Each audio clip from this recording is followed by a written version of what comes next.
Llegar a casa, después de un largo día, ir al baño y lavarse las manos con un jabón que, bueno, en la etiqueta pone en letras enormes y muy tranquilizadoras la palabra antibacteriano. O fíjate, poner una lavadora y añadir un chorro de desinfectante textil, ¿sabes? Para conseguir esa sensación de protección extra. Claro, son, digamos, gestos cotidianos, que parecen pequeñas victorias para la higiene del hogar. Pero resulta que los datos más recientes nos dicen que esta rutina, que hacemos con toda la buena intención, pues está financiando directamente una de las mayores amenazas globales. Sí, una amenaza tremenda, tanto para la salud humana como para la seguridad alimentaria mundial. Y, a ver, el problema va muchísimo más allá de un simple error de cálculo en la compra. Lo que revela la investigación actual es una disonancia estructural brutal. Madre mía. Sí, sí. Básicamente, los productos que nos venden como escudos protectores en casa están operando a nivel molecular como auténticos campos de entrenamiento para nuestros peores enemigos biológicos. Bueno, vamos a desgranar esto porque en el análisis a fondo de hoy vamos a abordar la resistencia a los antimicrobianos, lo que se conoce como la RAM. Pero, ojo, no desde el ángulo típico. Exacto. No vamos a hablar de lo de siempre. Eso es, no hablamos de que los médicos receten demasiados antibióticos en los hospitales. Hoy nos basamos en un artículo científico súper reciente publicado en marzo de 2026 en la revista Environmental Science and Technology. Un trabajo enorme, por cierto. Totalmente. Elaborado por expertos de instituciones como la Universidad de Toronto y el Green Science Policy Institute. Y bueno, este documento expone cómo esta resistencia, la RAM, está impulsada por el uso excesivo de biocidas en productos de consumo diario. O sea, las cosas que tenemos por casa. Y para que quienes nos escuchan se hagan una idea de la magnitud, las cifras base ya ponen los pelos de punta. Te digo, a ver, entre 1990 y 2021, las infecciones resistentes a los medicamentos causaron más de 1 millón de muertes anuales. 1 millón. Y agárrate, porque para 2050 se proyectan 2 millones cada año. Es una locura. Y por eso es tan importante contextualizar por qué este estudio es tan disruptivo. Porque claro, tradicionalmente la vigilancia global siempre se ha centrado en la agricultura intensiva y en los hospitales. Claro, donde sabemos que hay un uso masivo de medicamentos. Exacto. Pero ese enfoque tan limitado ha dejado un punto ciego gigantesco, que son nuestros propios hogares. Y especialmente desde la pandemia de COVID-19, pues el miedo al contagio normalizó el uso de químicos casi de grado industrial en nuestras casas. Y esa curva de uso nunca volvió a bajar. Es que para entender un problema a escala global, a veces hay que empezar mirando algo muy pequeño. En este caso literal, hay que mirar la etiqueta del spray del baño. Eso es. Los autores señalan directamente a una clase específica de químicos, los compuestos de amonio cuaternario, que vamos a llamar QACs para abreviar. Y dentro de esos QACs, el estudio destaca específicamente el cloruro de benzalconio, que, por cierto, si miras la etiqueta, a menudo se camufla bajo las siglas BAC o con un nombre larguísimo, en plan compuesto de amonio, alquil, dimetil, bencil o algo así. Sí, lo ponen difícil de identificar, desde luego. Y aquí surge una preocupación paralela muy seria, ¿eh? El artículo subraya que esta clase de químicos está clasificada por su toxicidad. Ya, es que eso me dejó de piedra al leerlo. Claro, hablamos de toxicidad respiratoria, reproductiva, mitocondrial y neurológica, y se han detectado en absolutamente todas partes. Aguas residuales, ríos, sedimentos, alimentos en el agua que bebemos. E incluso en estudios de biomonitoreo humano se han encontrado en la sangre y en la leche materna. O sea, estamos hablando de una exposición masiva. Fíjate, al leer esto pensé que aplicar estos químicos de alta potencia cada día para limpiar la mesa del comedor es, no sé, como ponerse una armadura medieval completa con su cota de malla y todo para ir a comprar el pan a la esquina. Qué buena comparación, la verdad. Es que es una medida totalmente desproporcionada que causa muchísimo más daño colateral del que previene, ¿no? Lo fascinante aquí es cómo la ubicuidad de estos compuestos crea el problema. Al estar presentes en ropa, en plásticos, en sprays, en todo tipo de limpiadores, pues generan una exposición constante, tanto en nuestro organismo como en el medio ambiente. Es algo casi invisible a simple vista.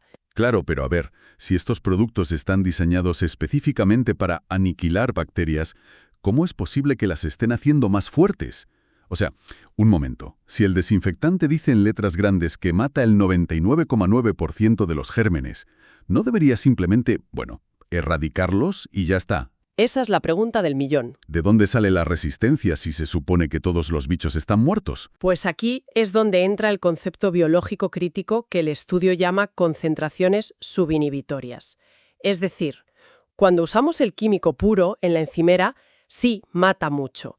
Pero, ¿qué pasa cuando pasas la bayeta? Lo enjuagas y se va por el desagüe. Que se diluye, supongo. Exacto. Se diluye en el ambiente y ya no tiene la fuerza para matar a todas las bacterias. Simplemente actúa como una presión selectiva. Es un factor de estrés. Y las bacterias que sobreviven a esa dosis baja se adaptan. Ah, o sea que lo que no las mata las hace más fuertes, literalmente. Literalmente.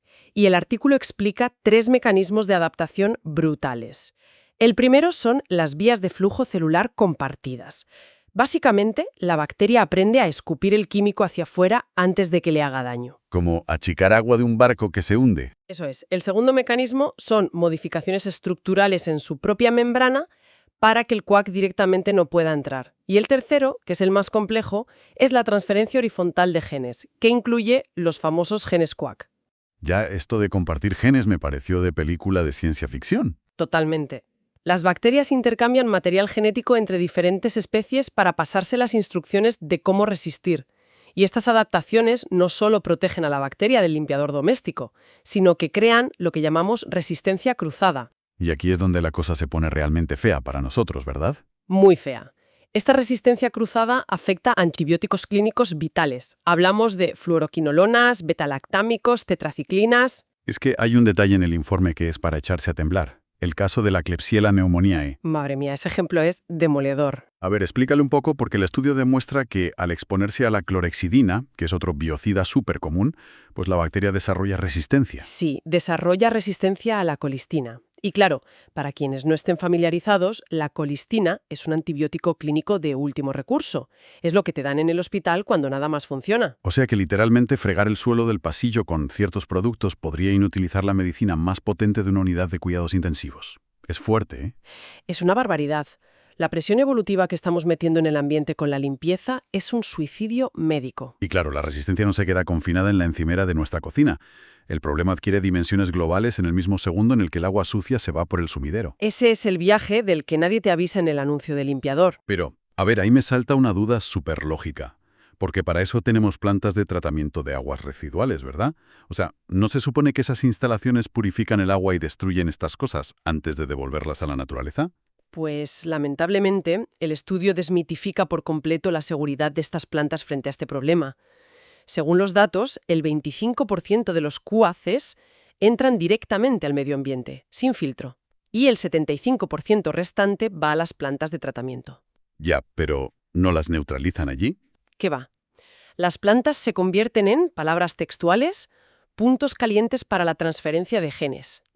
Piensa en lo que hay ahí dentro.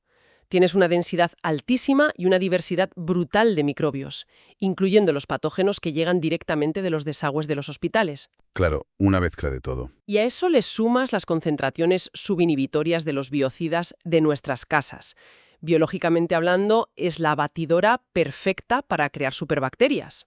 ¡Qué panorama! O sea que, en lugar de solucionar el problema, las plantas de tratamiento actúan como un gimnasio de alto rendimiento para estos patógenos. Exacto, es un gimnasio evolutivo. Y fíjate, aunque la mayoría de los QACs se adhieren a los lodos residuales, lo que llamamos biosólidos, los efluentes líquidos, el agua que sale de la planta, todavía libera cientos de nanogramos por litro o incluso bajos microgramos por litro. Y eso sigue siendo suficiente para mantener la presión sobre las bacterias. Totalmente. Pero es que lo de los lodos es peor.